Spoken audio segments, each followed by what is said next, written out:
wameshagundua na wameshaona ya kwamba mpanzu ni balaa jipya kwenye mpira wa Tanzania.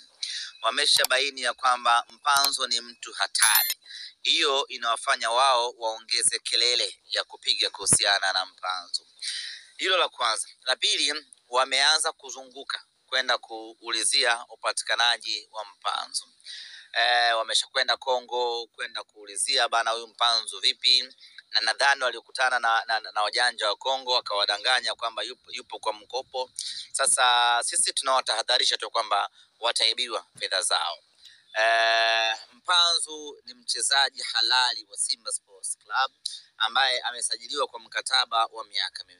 Na tunapozungumzia mkataba wa miaka 2, tayari mwaka mmoja umemalizika, lakini ndani ya huu mwaka mmoja mpanzu ametumikia miezi 4 tu. Baada ya dirisha dogo la usajili kufunguliwa, ndio mpanzu akaanza kuitumikia Simba. Kwa hiyo mpanzu bado ana nusu msimu akamilishe mwaka mmoja, alafu aje aanze kuitumikia Simba kwa mwaka mwingine mmoja. Kwa wana Simba hilo wala wasiwe na wasiwasi. Mpanzu ni mali yetu ya kudumu ndani ya Simba. Sisi tuna mamlaka naye.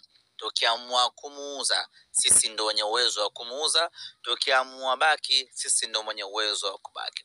Na hawa wengine wote ambao wanajisumbua, tuambie tu